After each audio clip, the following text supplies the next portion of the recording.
Yesterday I mentioned, debilitated planets whilst I was talking about my debilitated moon, right? And it reminded me that actually I have to come back on here and talk about the best aspects of debilitated planets, like I promised you guys last year, because last year I made a video about the bad parts of exalted planets, because usually people, when they talk about exalted planets, they just think that it's going to be great, everything is going to be beautiful.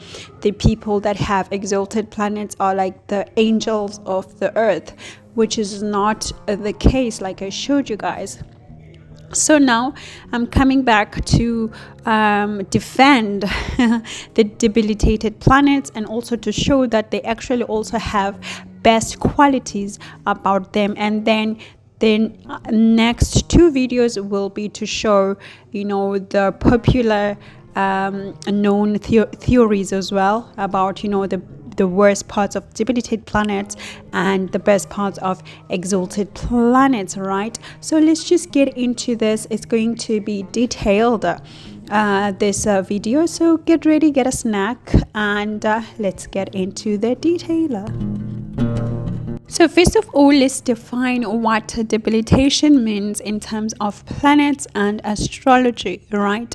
So when people talk about debilitation, or when we talk about debilitation in astrology, we talk about when the planet is placed in a sign whereby it does not feel the most power in its energy, or in exhausting, or in producing even energy in that planet. So how does this happen? Let's get deeper.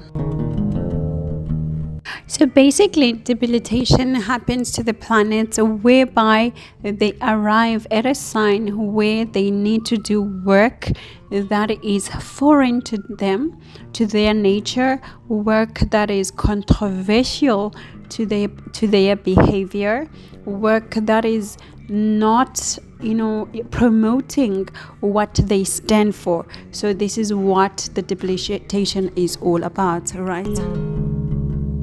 So here now I joined this chart of to show you where the planets are getting debilitated. We can see that Saturn, we're going to start with the first house.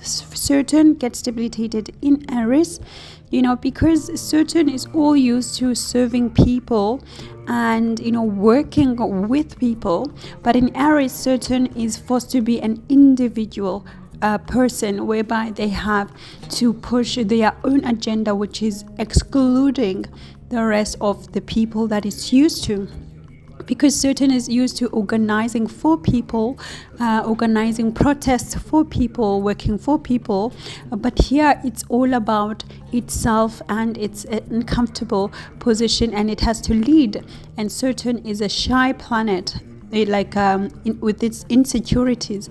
But now here it's called to be a leader, so obviously it's going to lose its strength and lose the energy, hence the debilitation, right? Now when it comes to relationships, right, because we always have to try to get back to our topic of relationships, so it means here that if Saturn is in Aries, right, the person feels the urge or feel forced to be the leader in the relationship and to lead towards the commitment, and they might feel pressure to do it sooner than they are ready, because Saturn now here is forced by the impulse of Mars to do what Mars likes, because this is Mars's sign. So the person here could get into marriage quicker, sooner than they would have done normally, and mostly without planning. So which also could lead to sudden divorces as well, and sudden breakups in the if it's a relationship, right? So now let's move on to the second house. So here we find Ketu in the second house being debilitated, because Ketu does not like to be attached to family things, valuables like material stuff, money, your bank account. It really doesn't want to be attached to these things, because these things, they keep us, attached to this earth, to this realm, right, to this dimension. And Ketu would like people to do what they call to do and move on to the next dimension, right? So here, and it can give money. Don't think that it's going to take it away when it's in the second house. No, Ketu does not take it away. It can give money, but it can give it mostly through the spouse. But then that's not the point. The point is that when it's here, it's feeling uncomfortable because it's forced to manage money, to manage family life, to manage, your belief systems, in terms of values, what you value in life, and for it would rather be focused on you going to the next dimension, right? So now back to the main point is that when it's here, then it can give all of these things, through the spouse. So if you have Ketu in the second house, it would very be beneficial for you to have somebody in your life, because then once you get married or you get into a serious relationship, then your shared resources, they go up, your money goes up, even your bank account goes up, and you could also find some discoveries in terms of gold if you're searching for gold, in terms of valuables, like in terms of minerals, right? So that's how you would do with this debilitated Ketu here in the second house. However, it does cause some separations with your family. Of course, it's not separations that are permanent, but it does cause some sort of separation with certain members of theirs. But then we're going to get deeper, in terms of what they do, right? The third house, no planet feels debilitated, because everyone feels good in a Gemini's house. When it comes to the fourth house, Mars gets debilitated here because, like I've already told you guys, Mars does not like to form a family life. Mars is not about forming a family life. Mars is not about expressing emotions in a nurturing way, in a caring way. Mars is, though, about, the building of the house for the family, but not necessarily the dynamics within the family or the family life or pushing for the family life. So Mars here, with all these emotions and caring and nurturing that is required from the fourth house, fails to do this. It doesn't know how to to be part of a family structure. It likes to be independent. It likes to run solo.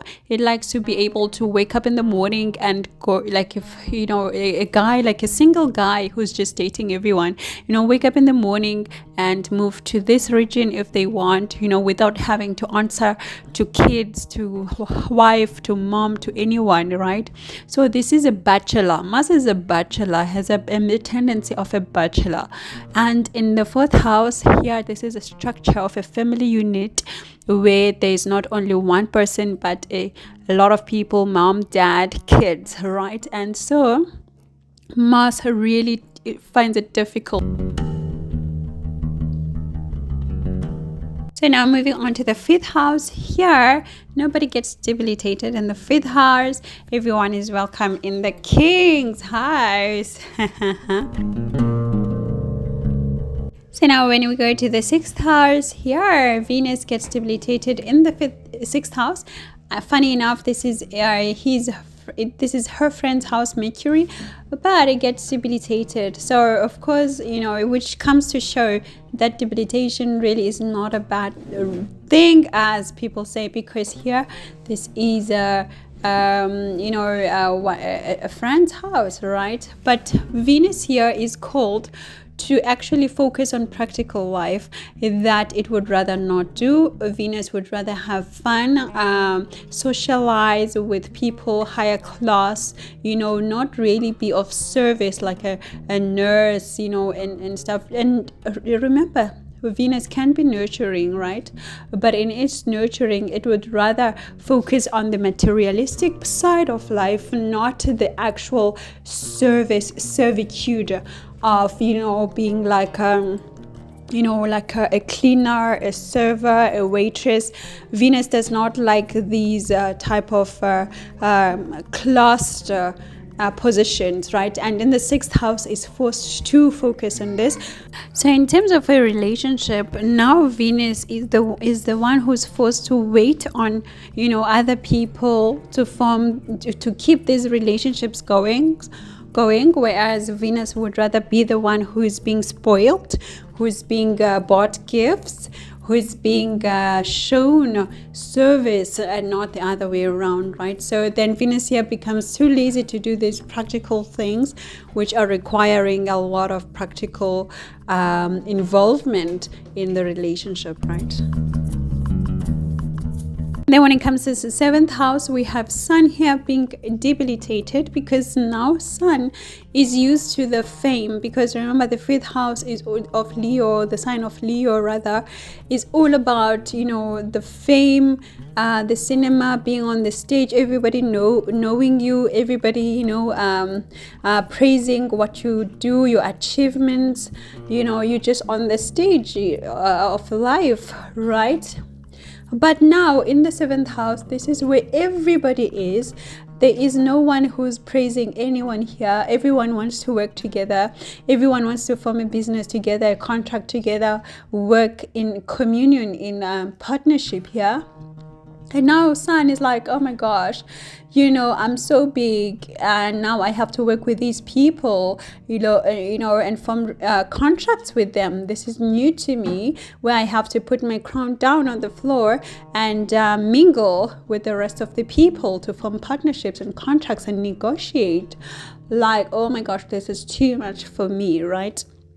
So when it comes to relationships, it means the same, and that's why most of the relationships, when it comes to overlays in Synastry, when somebody's Sun comes into your 7th house, then the relationship gets ruined, because Sun here comes in and just wants to rule over the whole thing, like lead the show, and it depends obviously on the ascendants as well.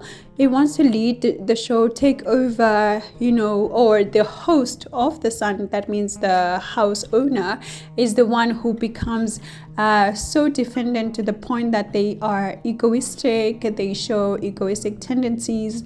They want to run the show because of the Sun. Now all of a sudden they feel amped up to rule over their partner, which is what we saw in the Synastry of Blake Lively and Justin Baldoni, because Justin Baldoni's Sun overlays in her 7th house, and you see where that got them, all right? So this is what happens with Sun here and getting the debilitation, right? So again, just to show that the ascendant, to look at the ascendant is important, because Blake Lively is a Cancer ascendant, and in her 7th house is Capricorn, and the Sun of Justin Baldoni, which is in Capricorn, which is enemies to the Sun. You get it? So it's enemies to the Sun. So meaning that Justin Baldoni's Sun is in an anemic sign already. So now being in the 7th house of Blake Lively, it was obviously designed for them to turn out to be enemies, because the anemic sign of Capricorn is hosting Sun, which is enemy to Saturn, right? So these are the very small details. Okay, they might seem small, these details, but they really change the outcome of Synastry or of your chart or of your life, right? So now when we move to the 8th house, here in the 8th house we have 2 planets being debilitated. We have Moon and Rahu, because remember obviously if Ketu is being debilitated in the 2nd house, then by design Rahu is going to get debilitated in the 8th house. But we also have Moon being debilitated. Why is Moon being debilitated in the 8th house of Scorpio? It is because moon likes soft life. Moon likes have access to food, have immediate access to your family, because moon is all about family. So it likes to have immediate access to family, and the second house is the first houses when it comes to family relationships, and this is where moon is the happiest, where everybody is, the grandma, the grandfather, the mama, the papa, the kids, everyone is in the same house, and moon likes to see this. And everybody's eating, having big dinners, nourishing as well each other, sharing finances, what they have. Moon obviously likes to see this. Then in the 8th house, moon now it goes to the house of the in-laws. It's now coming from its own home to the house of the in-laws to look for food, to look for valuables, to look for family, which is something nobody likes. Nobody likes to leave their home to look for survival things from other houses, right? But here moon is forced to do this. So as I said, moon likes the soft life, right?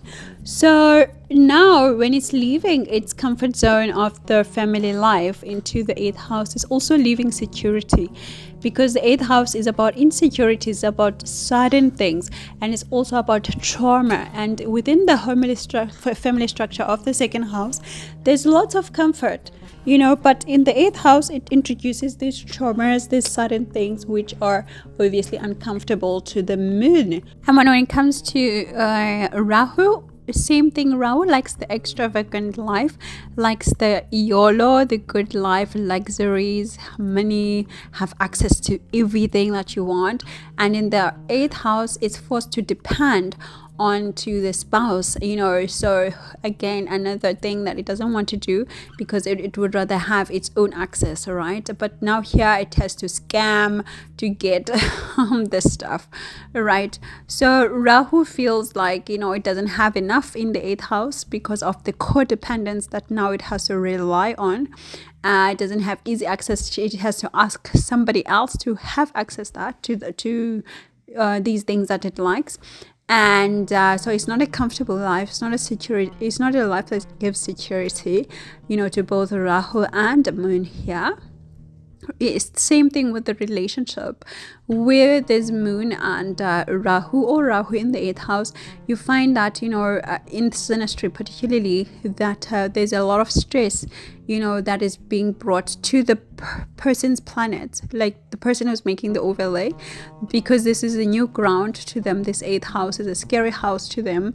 It's a house that they have to learn to survive. And you find that they start now, these planets, to be manipulative in the 8th house. They can also be moody, or have psychosis, cause psychosis, things of this nature. They are to be expected in the relationship. And then when it comes to the 9th house, no planet gets debilitated. Everybody's welcome. But in the house of, or in the sign of Jupiter, Sagittarius, right? So when it comes to the 10th house or the sign of Capricorn, because remember, regarding of the sign or the house even, it can also always give the debilitation. So it doesn't matter where Capricorn is, Jupiter will feel the debilitation, or these signs will feel the debilitations in those signs where they feel, even in the housing itself, because of the underlying rulership of that sign. Therefore, the feelings of debilitation will always stay the same as as if it were Capricorn in that house of the 10th house all the time, right? But here Jupiter feels debilitated because it's forced to work and to answer to a boss, or be a boss of someone, and it doesn't like that type of a structure. It likes to free will. It likes to have some room to be explorative, to be able to decide to travel when it wants without having to answer to anyone. So even in relationships now, where you find Jupiter in Capricorn or in the 10th house, you find that the partner has to answer a lot to their partner, or receive a lot of instructions which they don't really appreciate so much, and there's a lot of work that also gets involved, you know, in making the relationship work, and the free will and the explorative nature that Jupiter likes, it just gets taken away by this too much practicality of Capricorn focusing on status and all of that. And Jupiter doesn't care about status, it just wants to be able to talk to everyone, share the message that it wants to share, and be happy, right? So in relationships, this is how it can make a relationship suffer, or a partner feels the stress of it all, right?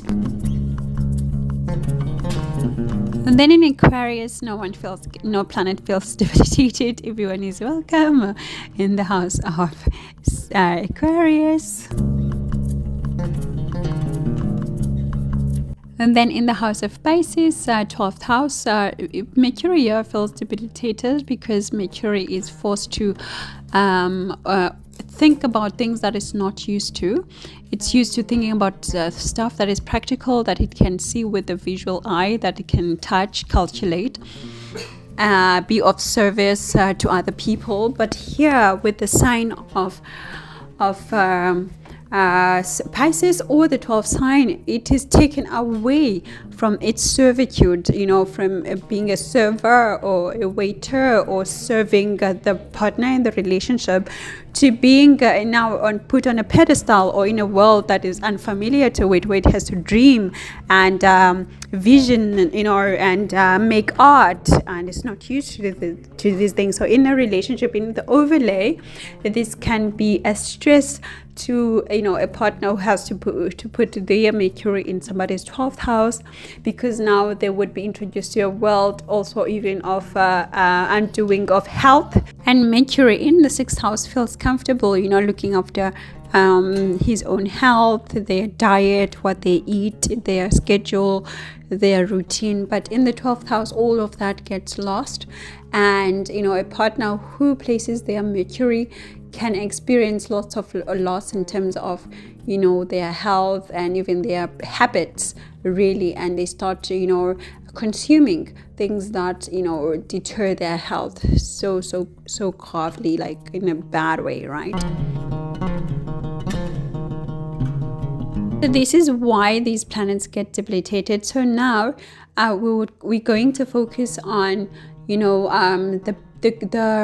the good things, the best things about debilitated planets, so that we don't have a negative tonation towards them, so that we don't misjudge people based on, you know, their debilitated planets and think they are the worst and think they are the sociopaths when it comes to Moon in Scorpio, and we think all these horrible things, right? So now let's look at the best things about these planets that give to people, so that we can appreciate our partners in a better way and understand them in a better way as well. But before I do that, I just want to focus on the sun part, because, you know, in the Western astrology, the sun becomes the focus of astrology, really, you know.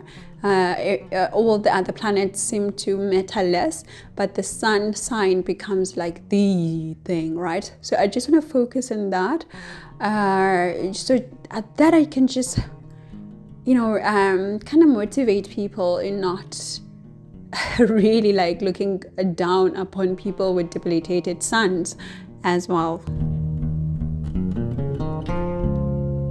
So when we talk about a debilitated sun, we're talking about sun in Libra here, right? But remember, as I said, even with the house system, even if maybe there's a Scorpio in the 7th house, always remember that there's an underlying foundation of the Libra sign in that part, in the 7th house, right?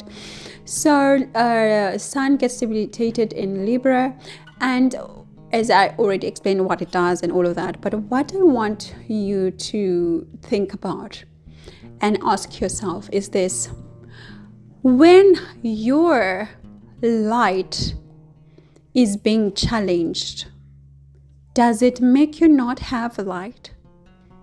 It doesn't. It doesn't take away your light. Just because your light doesn't have enough gas it does not take away the fact that you still have light within you. So debilitated sun, it doesn't take away the fact that these are they can still be popular people.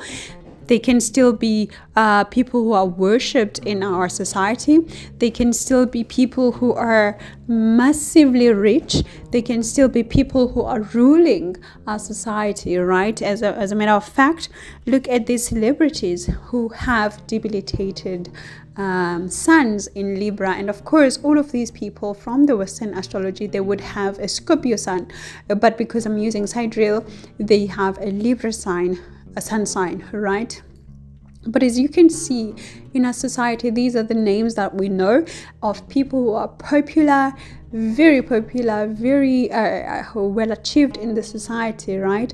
And they have different placements because, for example, Kim Kardashian's sun is in the 12th house, and that of her mother's is in the first house, and they still shine. They still achieve things in our society. So just because you have a debilitated planet, it does not take away the ability for you to achieve so greatly in a society and to play a huge role in a society.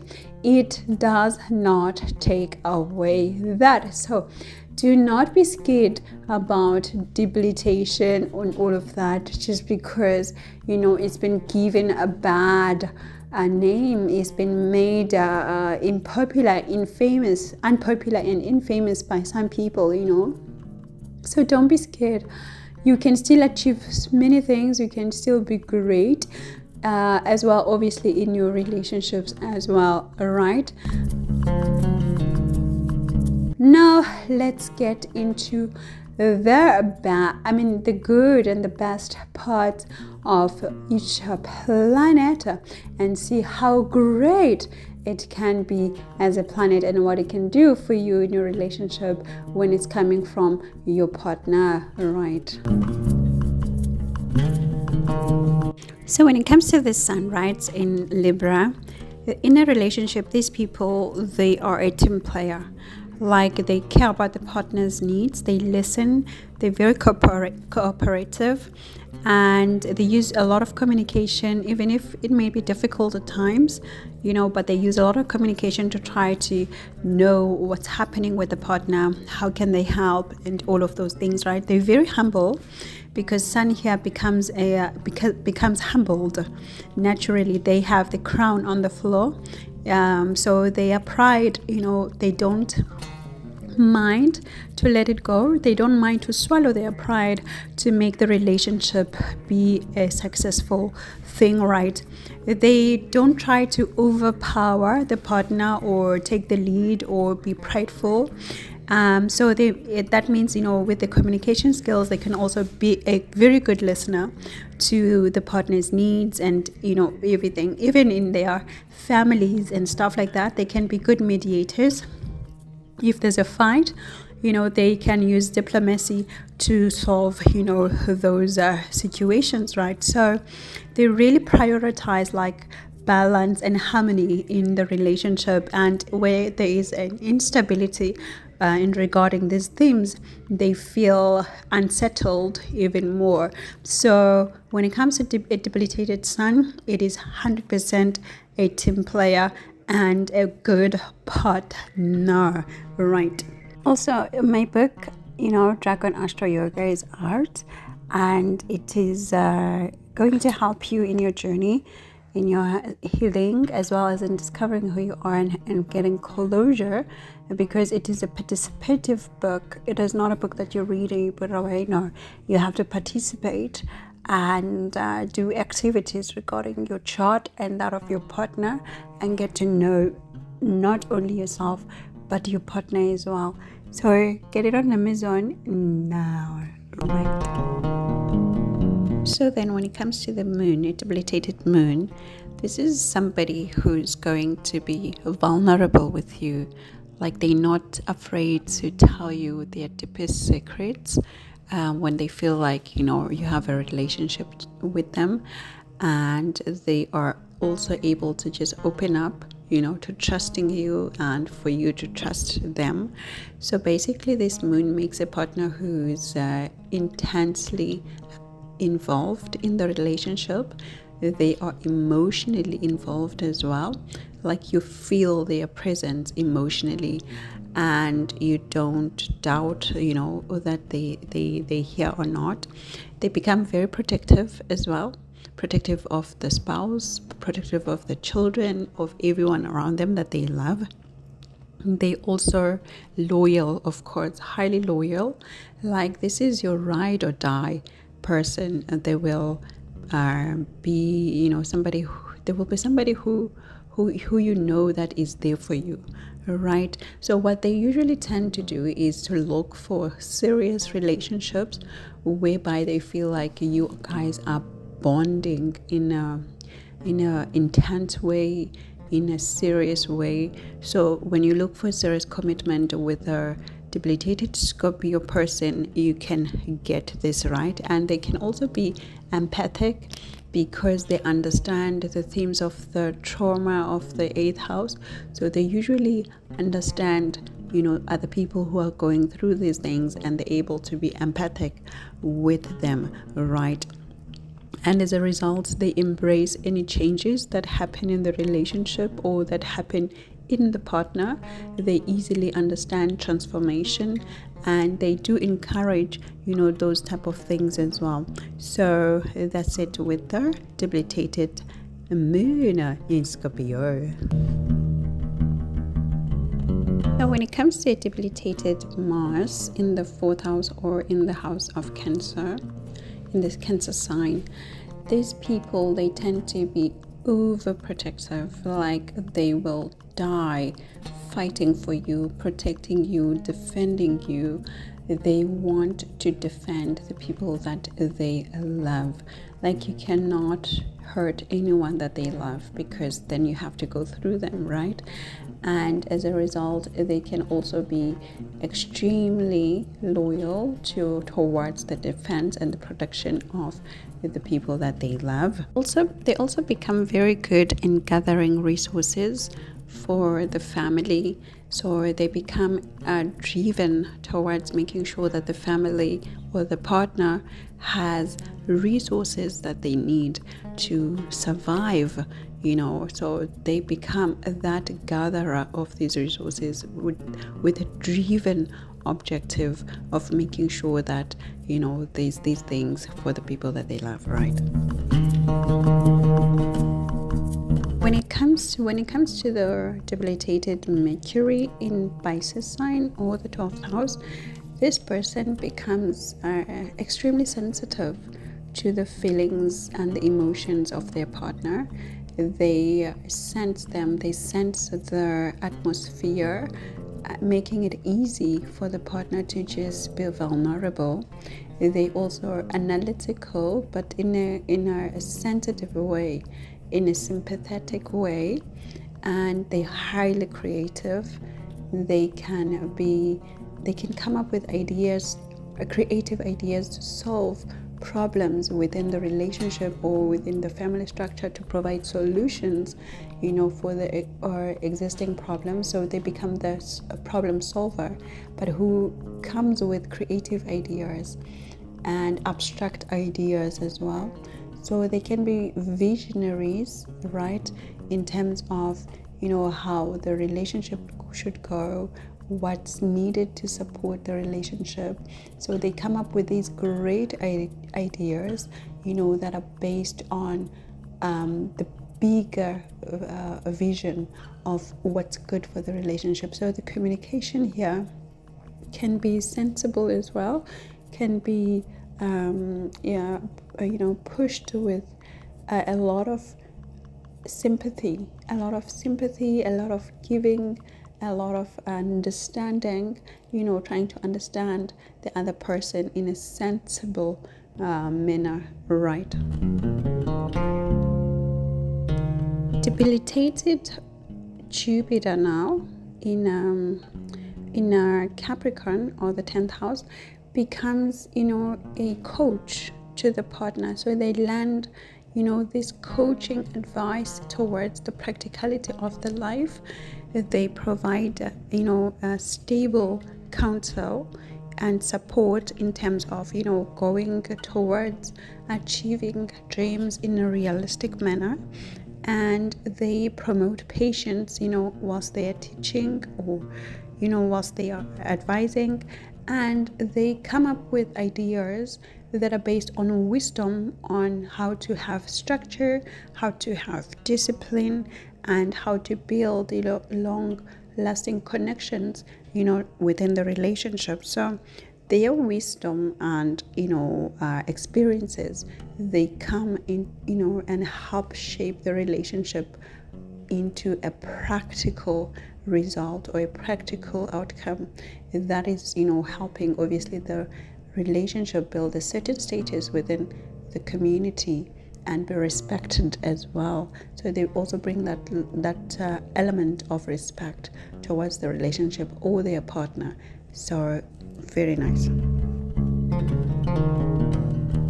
When it comes to the debilitated Venus in the 6th house or in the house of Virgo, here the Venus tends to have a love language that is based on service. So they do for you, right? They show you that they love you by doing for you, by doing things, acts of service, right? And they tend to now take forms of health as well. When they're nurturing you, they will consider your health. When they're buying something for you, they will consider if is it healthy for you or not. So they become very thoughtful and detailed orientated here. So everything that they do for you in romance is well thought of, is well planned, carefully selected, so that they meet the needs of you. Like they satisfy you to the exact manner that you want and the exact way that you want. So their love language is based on what you want, what will make you happy, what will make you healthy, what will make you feel good mentally as well, right? And what will fit your schedule. So they become really, really orientated in their love language and showing their affection and showing their expression of their love and union and commitment towards you. Oh la la, it's so nice. So now when it comes to a debilitated Saturn in Aries, Saturn here takes a bold vision. Like it becomes very bold in leading you, in leading the relationship towards commitment, towards an end goal, towards a bigger goal.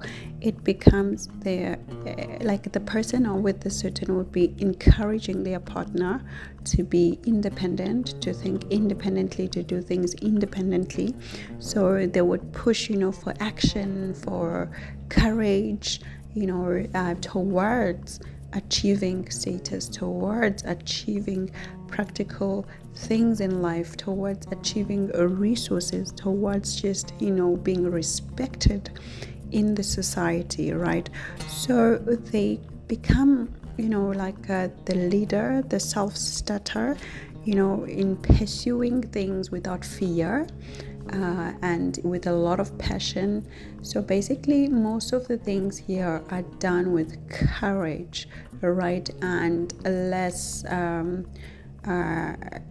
hesitance towards achieving things. So it becomes quite stable in terms of helping or directing the relationship to have an objective and to achieve that objective, right? When it comes to debilitated Rahu in the 8th house as well, here Rahu becomes very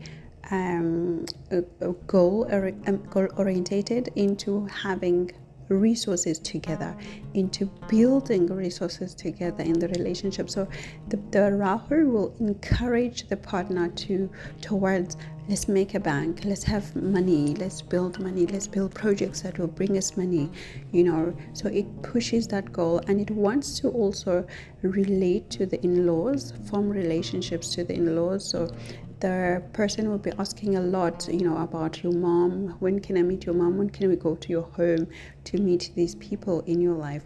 So it promotes these things with the desire to have, a bigger vision or a bigger shared life than normal, a bigger sex life, a bigger explorative goal towards, the occult as well together, bondage in spiritual journey. So it becomes huge Rahu here, and it can help the relationship amass lots of wealth together, lots of materialistic things, right? And of course, when it comes to the shared life, when it comes to the intimacy, then it also becomes big, wild, and varied in terms of satisfaction and obviously variety. So yeah. So the debilitated Ketu in the second house, it can make a person be like, it can promote a partner or a person be independent of their family. Like it can promote that you need to be your own person and not depend so much on your family or so much on your wealth. It can promote that detachment, that you have to be happy just by being yourself, and the little that you have, you don't need much to be a person or to survive on earth. So it becomes very independent, and it promotes independence, and it can also promote speaking your mind without thinking about how people will feel, how they will think. Just be yourself, say what you want to say in the manner that you want to say it, right? So it can also promote that, and it can also bring old money to you, because this is a house of family, and Ketu is from the past life. It's a past, it's like a past thing. So it can bring old money, like lineage money that you didn't even know existed, and it can be awarded to you here, because Ketu is connecting the past to the present, and this is the money, this is the house of money as well. So there could be inheritances that are brought through Ketu here, which is obviously something very good as well. But at the same time, it can also promote that you don't have to depend on this money that you're getting, in order for you to feel worthy. You don't need to depend on your family in order for you to feel worthy on this earth, right? So on that note, I'm gonna say thank you, and I'll chat to you soon. For now, ciao ciao.